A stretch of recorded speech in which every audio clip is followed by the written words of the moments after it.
پنجاب پاکستان کے شہر ڈچکوٹ میں قائم دارالعلوم غوثیہ رضویہ رشد الایمان کے بانی و محتمم حضرت مولانا محمد حامد سرفراز قادری رضوی مدظ اللہ العالی کی 2 جون 2026 کو جوہر ٹاؤن لاہور میں قائم فیضان مدینہ میں تشریف آوری ہوئی، جہاں شعبہ رابطہ بالعلماء کے اسلامی بھائیوں نے انہیں مختلف شعبہ جات کا وزٹ کروایا اور وہاں ہونے والے دینی کاموں کے حوالے سے آگاہی دی۔ مولانا محمد حامد سرفراز قادری رضوی مدظ اللہ العالی کو عالمی سطح پر دعوت اسلامی کے تحت ہونے والے دینی و فلاحی کاموں کے حوالے سے ڈاکیومنٹری بھی دکھائی گئی اور انہیں مزید اپڈیٹس اور مختلف شعبوں کے ذریعے عاشقان رسول کی دینی و اخلاقی تربیت کے لیے کی جانے والی کاوشوں کے بارے میں تفصیلی بریفنگ دی گئی۔ اس موقع پر دارالفتاح اہل سنت کے مفتی محمد آصف اتاری سے بھی ملاقات کا سلسلہ ہوا اور مکتبۃ المدینہ کی کتاب مکتوبات امیر اہل سنت تحفے میں پیش کی گئی۔ حضرت مولانا محمد حامد سرفراز قادری رضوی مدظ اللہ العالی نے دعوت اسلامی کی خدمات سراہتے ہوئے خوشی کا اظہار کیا اور مزید ترقی کے لیے دعائیں دیں۔ مسلمانوں کے لیے ہمدردی کا جذبہ، خیر خواہی کا جذبہ، اصلاح امت کا جذبہ،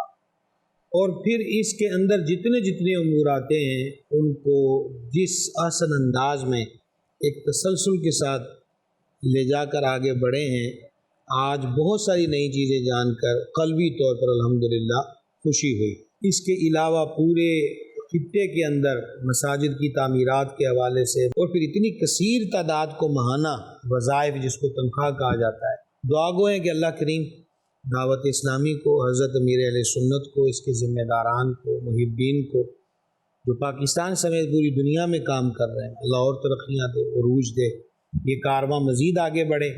اور اب تو ماشاءاللہ ایک یونیورسٹی بن گئی اور لاہور میں ایک اور یونیورسٹی کا قیام انشاءاللہ عز و جل اس پہ کام شروع ہوگا، یہ اور سن کر خوشی ہوئی ہے۔ تو اللہ تعالیٰ مزید ترقیاں عطا فرمائے۔